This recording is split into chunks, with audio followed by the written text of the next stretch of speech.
साथियों मेरे पास बहुत सारे सवाल आए हैं कि सर हम एक्सेल में एक्सेल टेबल का यूज़ क्यों करते हैं। तो एक्सेल टेबल का यूज़ क्यों करते हैं, इसके काफ़ी सारे कारण हैं, बहुत से रीजन हैं जिनको मैं एक एक करके डिफाइन करूंगा इस वीडियो में। तो इसमें अंत तक बने रहिएगा। नमस्कार साथियों, मेरा नाम है मनोज कुमार और आप देख रहे हैं कंप्यूटर ज्ञान गुरु चैनल। तो चलिए सीख लेते हैं।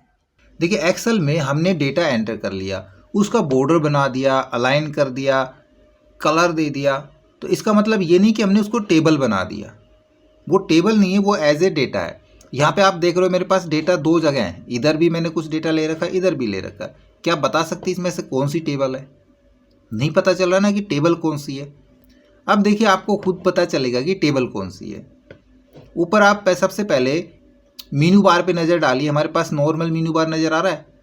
अब मैं इस टेबल पे क्लिक करता हूँ, कहीं भी कुछ नहीं फ़र्क पड़ा। मैं इस टेबल पे क्लिक करता हूँ कहीं भी, तो देखिए यहाँ पे एक टेबल टूल्स, एक डिज़ाइन टैब नया ओपन हो गया ना। यहाँ पे नहीं है, यहाँ पे हो रहा है। इसका मतलब ये टेबल फॉर्मेट है और ये हमारा नॉर्मल रेंज फॉर्मेट है। तो इसको हम रेंज कहेंगे, इसको हम टेबल कहेंगे। तो टेबल से क्या क्या फ़ायदे हैं, टेबल क्यों बनाए, और एक्सेल में टेबल से हम कितना एडवांस या कितना डायनेमिक काम कर सकते हैं, ये यदि आपने कंप्लीट जानना है तो इस वीडियो को एंड तक ज़रूर देखिएगा, क्योंकि इसमें मैं टेबल को कंप्लीटली एक्सप्लेन करने वाला हूँ कि हम टेबल में कैसे काम करें और टेबल में क्यों काम करें। तो यहाँ से मैं फ़िलहाल इस एरिया को यहाँ से डिलीट कर देता हूँ। बिल्कुल स्टार्टिंग से बताता हूँ, जिसको अगर टेबल बनाना आता है उसके लिए भी, और जिसको नहीं आता है कि टेबल होता क्या है, तो हम टेबल कैसे क्रिएट करें, अपने डेटा को टेबल फॉर्मेट में कैसे लें। तो सबसे पहले तो हम टेबल के ऊपर रहेंगे। यहाँ से भी मैं फ़िल्टर हटा लेता हूँ। देखो, हमने इस एरिया को, अपने इस रेंज को टेबल फॉर्मेट में कन्वर्ट करना है। तो सिंपल सा पहला तो तरीका है, वो है आप इंसर्ट में जाएंगे और इंसर्ट के अंदर आपको ऑप्शन मिल रहा है, देखो यहाँ पे टेबल का, ठीक है। यहाँ पे टेबल पे क्लिक करेंगे तो आपके पास एक छोटा सा पॉपअप ओपन होगा क्रिएट टेबल के लिए, या फिर हम अपने कीबोर्ड से यूज़ करेंगे Ctrl+T, तब भी वही क्रिएट टेबल का पॉपअप ओपन हो रहा है। यहाँ पे रेंज हमारी सिलेक्ट है और यहाँ पे चेक रखेंगे इसको, माई टेबल हैज़ हेडर, राइट, और ओके कर देंगे। तो आप देखोगे ये फॉर्मेट टेबल फॉर्मेट बन गया। अब टेबल फॉर्मेट का मतलब ये नहीं कि कलरफुल होना ही टेबल फॉर्मेट है, कलरफुल का भी मैं बताऊंगा क्या काम है।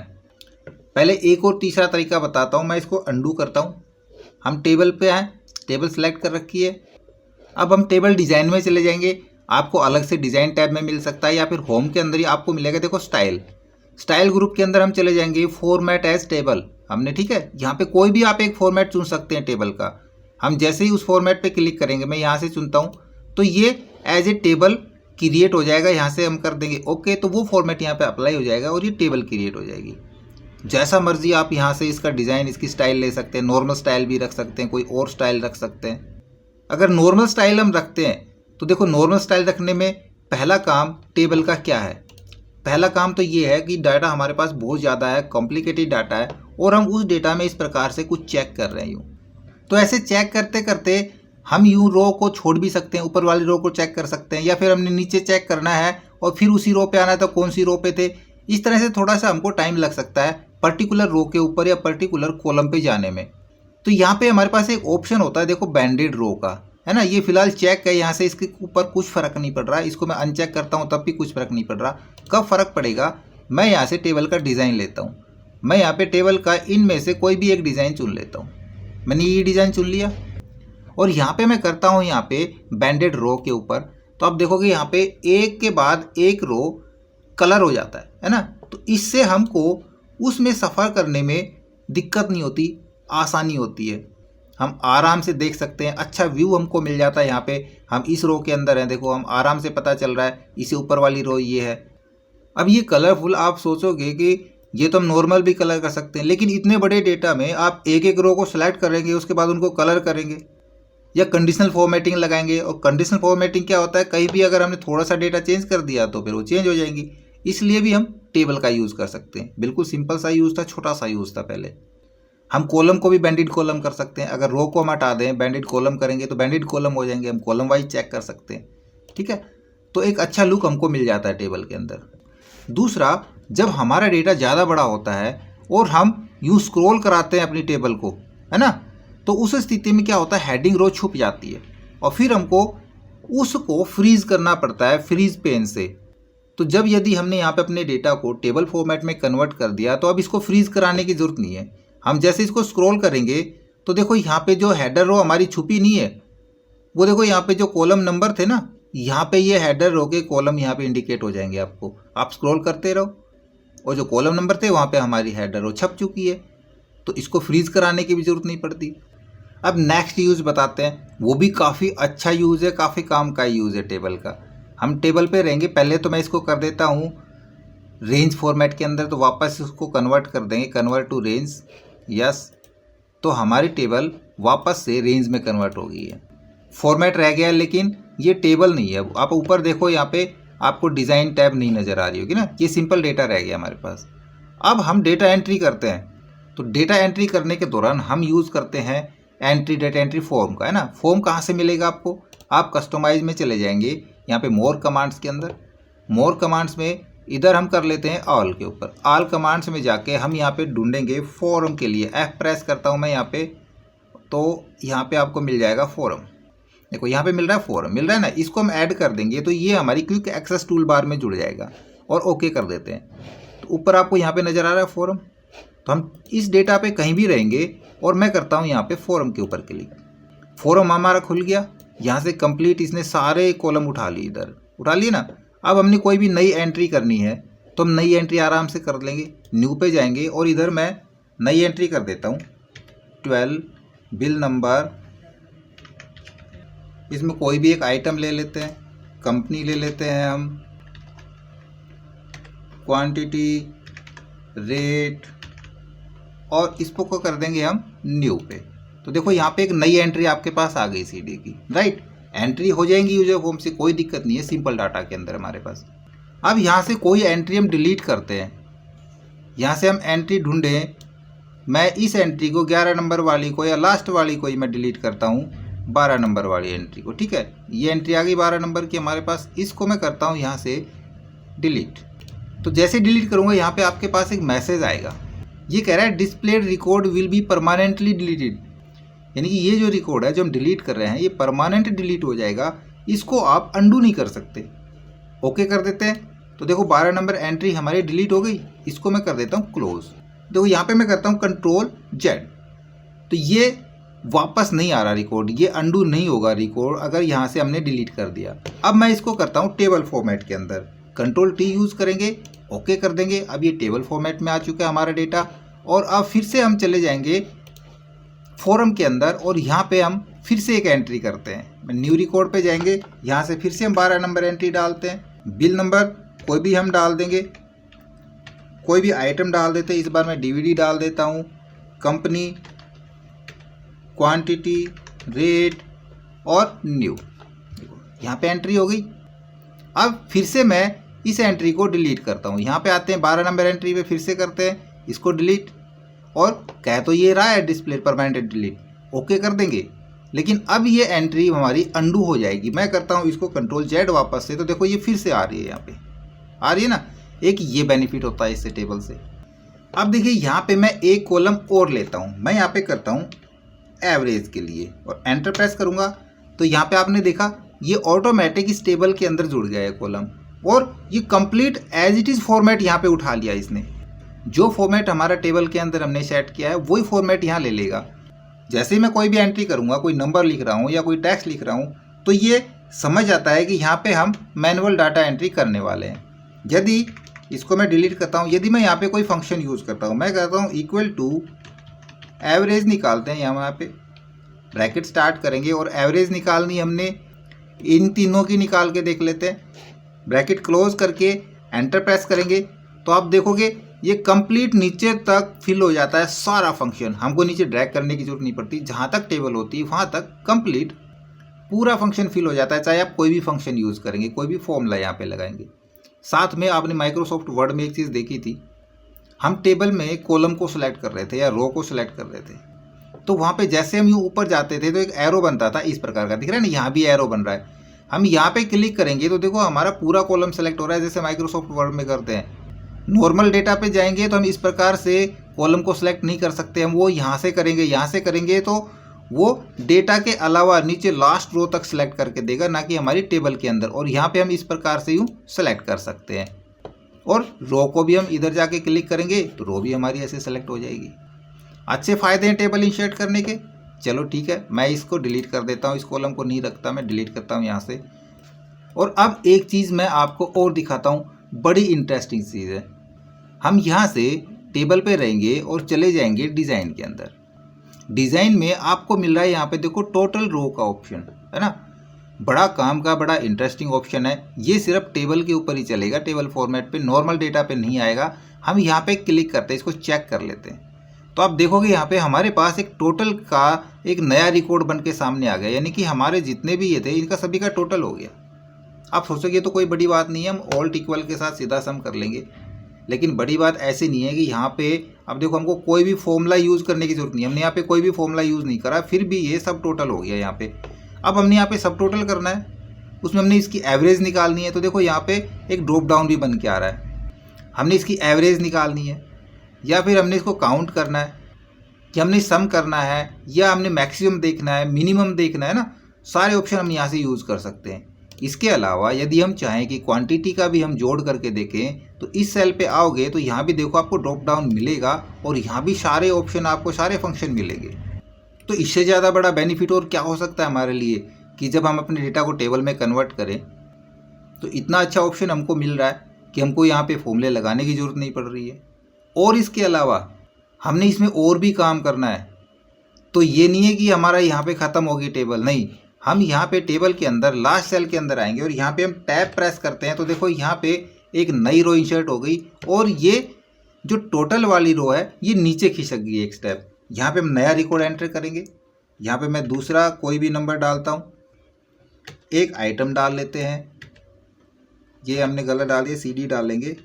और कोई भी कंपनी, इसकी क्वांटिटी, रेट, देखो कंप्लीट अपडेट हो रहा है सारा कुछ, यानी कि ये फॉर्मूला हमने यहाँ पे नीचे ड्रैग करने की जरूरत नहीं पड़ी, आगे ऑटोमेटिक ले रहा है। ऐसे ही और अगर रो यहाँ पे डालनी है तो फिर से टैब यूज़ करेंगे, ये टेबल आगे बढ़ती चली जाएगी। अब एक और बेनिफिट बताता हूँ। हमारे पास मान लीजिए मेरे पास कई सारी टेबल हैं, मैंने अलग अलग टेबल बनाई हुई है। एक तो ये टेबल बनाई हुई है, एक मैं यहाँ पे बना लेता हूँ टेबल। इसको मैं यहाँ पे क्लिक करता हूँ, Ctrl+T और एंटर प्रेस कर देंगे तो ये भी टेबल के रूप में आ गया। अब टेबल का नाम भी दिखाता, जैसे ये टेबल बनी है तो देखो यहाँ पे ऊपर डिज़ाइन टैब के अंदर इधर दिखा रहा है ये टेबल नंबर 6 है ना। और जो पहले हम काम कर रहे थे यहाँ पे ये हमारी टेबल नंबर 5 है। और मैं एक टेबल बना लेता हूँ, ये मैंने यहाँ पे इसको भी मैं कर देता हूँ Ctrl+T और ओके कर देंगे तो देखो ये हो जाएगी टेबल नंबर 7। अब हमको टेबल नंबर 1 2 3 4 5 7 का तो नहीं पता है, हम इनका कोई भी नाम डाल लेते हैं, किसी भी टेबल का नाम डालेंगे। जैसे इस सीट का नाम है SM2, तो मैं इस टेबल का नाम यहाँ पे आऊँगा और करूँगा मैं SM2, राइट। मैंने इसका नाम SM2 डाल दिया। इस टेबल का नाम मैं डाल देता हूँ SM1, तो यहाँ पे मैं फिर से करूँगा SM अंडरस्कोर के साथ करेंगे 1, एंटर प्रेस करेंगे तो इसका नाम हो गया SM1। और इस टेबल का भी मैं नाम डाल देता हूँ जो मैंने ये बनाई है, इसका मैं नाम डाल देता हूँ SM4, एंटर प्रेस कर लेंगे। तो इस प्रकार से आपके पास एक्सेल में बहुत सारी टेबल सेव हो सकती हैं, और आपने एक टेबल से दूसरी टेबल पे मूव करना है। आपको नहीं पता है कि कौन सी सीट के अंदर है, आपने सिर्फ टेबल पे जाना है किसी टेबल पे। तब आप यहाँ पे देखो नेम बॉक्स के अंदर आएंगे ना तो सारी टेबल आपके पास नज़र आएंगी। आपने 4 नंबर टेबल पे जाना है, या आपने 1 नंबर टेबल पे जाना है, या आपने 2 नंबर टेबल पे जाना है। अच्छा, अब यहाँ पे देखिए मेरे पास ये डेटा है, इसको मैंने टेबल फॉर्मेट में कन्वर्ट कर रखा है। अब इस डेटा के ऊपर हमने VLOOKUP लगा के देखना है, या हमने इंडेक्स मैक्स का यूज़ करना है, या हमने ये देखना है हमने आइटम वाइज सभी अमाउंट को टोटल करना है, या उनकी क्वांटिटी का टोटल करना है। तो हम सम इफ़ या सम इफ्स का यूज़ करते हैं। तो उसमें हमको बहुत सारे क्राइटेरिया, रेंज और क्राइटेरिया की ज़रूरत पड़ती है। तो ये सारा काम भी टेबल फॉर्मेट होने के बाद बिल्कुल आसान हो जाता है। अभी देखिए इस टेबल का नाम है मेरे पास इसका टेबल 9। हम एक नई सीट में चलते हैं, और यहाँ पे नई सीट के अंदर मैंने लिया हुआ है देखो आइटम कोड, आइटम और अमाउंट। अब मैं आइटम कोड से उसकी अमाउंट निकालूं, या आइटम नेम से उसकी अमाउंट निकालूं कि भाई टोटल CD की कितनी अमाउंट है, DVD की कितनी अमाउंट है। तो हम सम इफ या सम इफ्स यूज़ करेंगे, या फिर हमने वैल्यू फैच करा के देखनी है किसी भी आइटम कोड के हिसाब से। कोई आइटम कोड डाले तो उसके आइटम नेम आ जाए और उसकी अमाउंट आ जाए, तब हम वीलुकअप भी यूज़ करते हैं और इंडेक्स मैच भी यूज़ करते हैं। सभी के लिए हमको टेबल, अरे, क्राइटेरिया, रेंज एक्सेट्रा की ज़रूरत पड़ती है। तो हमको उस टेबल में गए बगैर, अभी देखिए मैं यहाँ पे पहले तो सम इफ्स का यूज़ करता हूँ। मैं करता हूँ इक्वल टू सम इफ। मैंने करना है रेंज लेनी है। कौन सी रेंज? कि हम किसी आइटम को टोटल करा रहे हैं या किसी आइटम कोड से टोटल करा रहे हैं। तो मैं करवा रहा हूँ आइटम से कि भाई सभी जितने भी माउस हैं सभी माउस का टोटल यहाँ पे आ जाए। तो हमको ये पता है कि वो चीज़ हमारी टेबल नंबर 9 के अंदर है ना। सीधा हम यहाँ पे टाइप कर देंगे टेबल 9। देखो यहाँ पे आ गया टेबल 9। यहाँ पे हम करेंगे स्क्वायर ब्रैकेट स्टार्ट, और जैसे स्क्वायर ब्रैकेट हमने स्टार्ट किया है यहाँ पे उस टेबल के सारे कॉलम, सारी फील्ड यहाँ पे नजर आएंगे। हमने कौन सी फील्ड लेनी है? हमने आइटम से देख रहे हैं तो हमने आइटम को सिलेक्ट कर लेना है। स्क्वायर ब्रैकेट को क्लोज कर देंगे। क्राइटेरिया रेंज हमारी हो गई। कोमा यूज़ करेंगे। क्राइटेरिया हम आइटम से ले रहे हैं तो क्राइटेरिया हो गया। कोमा यूज़ करेंगे और सम रेंज उसी टेबल के अंदर, टेबल 9, और स्क्वायर ब्रैकेट के अंदर फिर से वो फील्ड डाल देंगे। कौन सी लेनी है? हम अमाउंट ले रहे हैं तो अमाउंट ले लेंगे। स्क्वायर ब्रैकेट को क्लोज करेंगे, इस ब्रैकेट को सम की को क्लोज कर देंगे। तो उस टेबल पे या उस सीट पे गए बगैर हमने यहाँ पे सम इफ का फॉर्मूला कंप्लीट कर लिया। एंटर प्रेस करते हैं, यहाँ पे 0 दिखा रहा है। अब कोई भी आइटम डालता हूँ, मैं यहाँ पे डालता हूँ माउस, तो यहाँ पे देखो माउस की कंप्लीट यहाँ पे टोटल आ गया। जितनी बार भी हमने माउस खरीदे थे वो कितने के खरीदे थे वो अमाउंट आ गई। इसी प्रकार से आप टोटल क्वांटिटी यहाँ पे चेक कर सकते हैं किसी भी आइटम की। यहाँ पे मैं डाल के देखता हूँ CD को, देखो CD 135 है। आइटम कोड से ले सकते हैं। वीलुकअप लगाते वक्त भी आपको टेबल अरे करने की ज़रूरत नहीं पड़ेगी। तो ये बेनिफिट होते हैं टेबल फॉर्मेट के लिए। इसके अलावा हम यदि चार्ट लेते हैं, मैं यहाँ पे एक मेरे पास छोटा सा डेटा है, ठीक है, इस पे मैं चार्ट लेता हूँ। सबसे पहले मैंने डेटा को सेलेक्ट किया, इंसर्ट में चले जाएंगे और यहाँ से हम चार्ट ले लेंगे। सिंपल सा चार्ट मैं ले लेता हूँ। यहाँ पे चार्ट हमारा इंसर्ट हो गया। अब इधर मैं कोई भी डेटा बढ़ाता हूँ। मैं यहाँ पे मार्च का डेटा बढ़ाता हूँ और मार्च के अंदर मैंने एंट्री करी तो देखो यहाँ पे इस डेटा में कुछ फ़र्क नहीं पड़ता। हमको चार्ट डेटा फिर से अपडेट करना पड़ेगा। और यदि हमने इसको टेबल फॉर्मेट में लिया है तो चार्ट में फ़िलहाल डिलीट करता हूँ। यहाँ से इस डेटा को भी डिलीट करता हूँ और इसको मैं कर देता हूँ table format. Control T, okay कर देंगे। और अब हम इस टेबल पे कहीं भी रह सकते हैं, कोई दिक्कत नहीं है। और इंसर्ट कर लेंगे हम चार्ट। फिर से मैं वही सिंपल चार्ट इंसर्ट करता हूँ। देखो वही डेटा आ गया, एज इट इज़ वैसा ही चार्ट आ गया। अब बाय द वे मैं यहाँ पे डेटा को बढ़ाता हूँ। मैं करता हूँ यहाँ पे मार्च और यहाँ पे करता हूँ मैं 500। देखो आप देख रहे हो चार्ट के अंदर वो ऑटोमेटिक अपडेट हो रहा है, चल रहा है ना। ये बेनिफिट होता है।